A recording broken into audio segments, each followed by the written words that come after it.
উপস্থিত আমাদের জেলা আওয়ামী লীগের সাধারণ সম্পাদক ও উপজেলা আওয়ামী লীগের সভাপতি ও সাধারণ সম্পাদক এবং হোসেনপুর কিশোরগঞ্জের আওয়ামী লীগের সকল নেতৃবৃন্দ, আসসালামু আলাইকুম।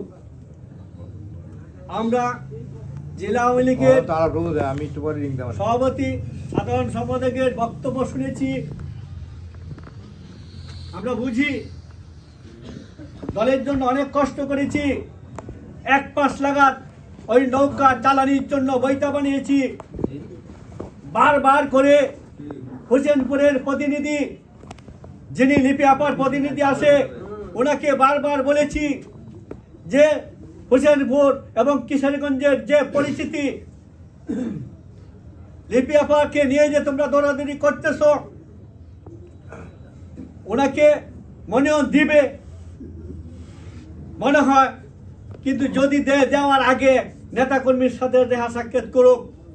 কারণ কোনো 5 বছর চলে গেছে, 5 বছরের ভিতরে আমাদের হুমায়ুন সাহেব আসে, যখন আসে হোসেনপুর কিশোরগঞ্জ প্রত্যেকটা নেতাকর্মীর সাথে সাক্ষাৎ করে, মাসে একবার আসলেও মনে অনেক শান্তি পাই।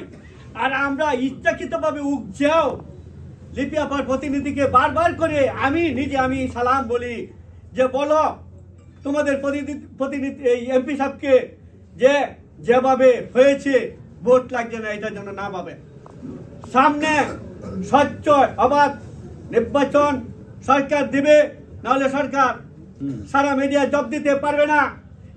আগে যেভাবে এমপি সাহেব এমপি হয়েছে এই চিন্তা যেন না করে আমাদের সকল নেতাকর্মীর সাথে কথা বলো, বারবার করে বলেছি, কিন্তু উনি সাক্ষাৎ করে নাই। আমরা যখন হোসেনপুরের সভাপতি সাধারণ সম্পাদক সকল আওয়ামী লীগকে নিয়ে জামাত শিবিরের বিরুদ্ধে অবস্থান নেই, ওই আমাদের এমপি সাহেব আমাদেরকে রেখে ফুটপুরায় আকারে চলে যায়। আমাদেরকে সকল নেতারা দেখে না, আমাকে সালামও দেয় না, সেও দেখে না। যাই হোক, বিরক্ত হবেন না। এত কিছু করার পরে আমরা কিন্তু মনিয়ন পাওয়ার পরেও হোসেনপুরের যে প্রতিনিধি এমপি সাহেব, ওনাকে কথা বলেছি, গতকালকেও একসাথে নামাজ পড়েছি, বলেছি সালাম ভাই, সালাম কাকা, আমাদের তরফ থেকে কেউ কথা বলছে যে না বলে নাই, বিরক্ত হবেন না। তামিম মাস্টার তখন বলেছি, বারবার করে কথা বলার পরেও কোন নেতা কর্মীর সাথে কথা বলতেছে না। আমরা ধরে রাখতে পারছি না। এখন আমরা কি করব? আমরা পরিশ্রম করতে করতে শরীরের রক্ত শুকিয়ে যাচ্ছে, স্বাস্থ্য শুকিয়ে যাচ্ছে। রাস্তাতে হাঁটে গেলে চোখে মুখে কোন জায়গায় পড়ে যায়, শরীর শক্তি পাই না। কেন? শেখ হাসিনা টিকে না থাকতে পারলে, আওয়ামী লীগ সরকার টিকে না থাকতে পারলে দেশের কি অবস্থা হবে, আমাদের কি অবস্থা হবে? এই লিপি আপার মতো ব্যক্তি, এরকম আওয়ামী লীগের নেতা যে সব জায়গায় আসে, এই আওয়ামী লীগকে ধ্বংস করে দিয়েছে। কারণ মূল্য নাই, মানুষ আমাদের কাছে আসে বলে আমাদের মূল্য নাই, এই আওয়ামী লীগকে আর ভোট দেব না। আমরা বলি শেখ হাসিনা দিন রাত 24 ঘন্টা পরিশ্রম করে, নামাজ পড়ে, সারা মিডিয়ার সাথে, সারা বিশ্বের সাথে যুদ্ধ করে। হ্যাঁ, আর আমাদের মতো কিছু খারাপ নেতার জন্য যদি তোমরা আওয়ামী লীগ ছেড়ে দাও, আওয়ামী লীগকে ভোট না দাও, এটা হতে পারে না। কারো বাড়ি ঘর থাকবে না, এই দেশ ধ্বংস হয়ে যাবে, এই দেশ লুট করা হবে, অনেক কিছু হবে।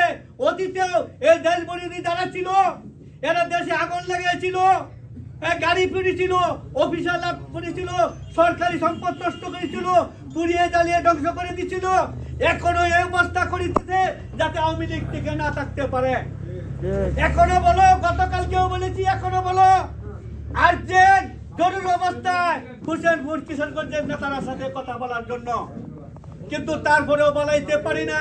আজকে যে জায়গায় মিটিং হচ্ছে আমার চেম্বারের সামনে, আমি দেখছি এত কিছু বলেও আমি তাদেরকে ধরে আমরা আওয়ামী লীগ রাখতে পারি নাই।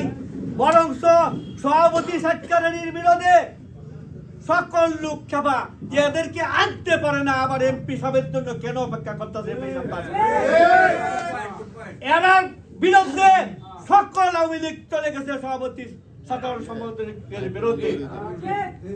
আপনারা যা বলছেন বারবার করে বলতেছি, কিন্তু বিশ্বাস করতেছি, কিন্তু উনি আচরণের জন্য এখনো কেন আসে না আমরা তো লোক ধরে রাখতে পারতেছি না। আমার মনে হয় সভাপতি সেক্রেটারিও এই লিপি আপার ভোট চাইলে মনে হয় যারা অপমানিত হবে। যাই হোক, তারপরে আমরা বারবার করে আমাকেও ডাকছে এই মিটিং মাইকেও ডাকছে, বারবার করে লোকও পাঠিয়েছে, যাই নাই। আমি চেয়ারম্যান আরো কয়েকজন ছিলাম। সর্বশেষ যখন আজান পড়েছে তখন ভাবছি সৈয়দ আশরাফ সাহেবের ছেলে, সৈয়দ নজরুল ইসলাম সাহেবের ছেলে, হ্যাঁ, উনি বারবার করে ডাকতেছে আমরা অন্তত মিটিং এ না থাকি, দেখাটা করে আসি। আজান পড়তেছে সময় খালি দেখা করে 5-7টা চেয়ার উঠে গেছে আমাদেরকে জায়গা দেওয়ার জন্য। অনেক দৌড়াদৌড়ি করছে সকল মানুষ, তারপরেও বসে নাই। কিন্তু এর পরেও অনেক আমাদের কষ্ট হইতেছে, বানিয়েছি বইটা চালাইতে পারবো না, দেখা যায় নৌকা অনেক দুঃখ কষ্ট করে। এখন অপেক্ষা করতেছি ওনাকে হুসেনপুর কিশোরগঞ্জ সকল মানুষের কাছে, কিশোরগঞ্জ মিটিং করো, হুসেনপুর আর্জেন্ট মিটিং করে সকল মানুষের কাছে ক্ষমা চাইয়ে, হ্যাঁ, এখনো বলো এই ভুল আমি করবো না, আপনাদের পাশে আসি, আপনাদেরকে মূল্যায়ন করবো, হ্যাঁ, আপনারা যা চান আমি দেখবো, আপনাদের মন জয় করার জন্য চেষ্টা করবো, হ্যাঁ। এই কথা বলে দুজি সকল আওয়ামী লীগের নেতা কর্মীর মন জুগাইতে পারে, আমরা সর্বোচ্চ 2 দিন অপেক্ষা করবো। দুজি এর মধ্যেও সংশোধন উনি না হয়, নেতা কর্মীর মন জয় না করতে পারে, তাহলে আমরাও মনে হয় কারো কাছে ভোট চাইতে বাদ হতে পারবো না। আপনাদেরকে অনেক কথা বলছি, কষ্ট দিয়েছি, মনে কিছু নেবেন না। এই বলে আমি আমার বক্তব্য শেষ করলাম। জয় বাংলা, জয় বঙ্গবন্ধু, জয় হোক এই দেশের মেহনতি মানুষের।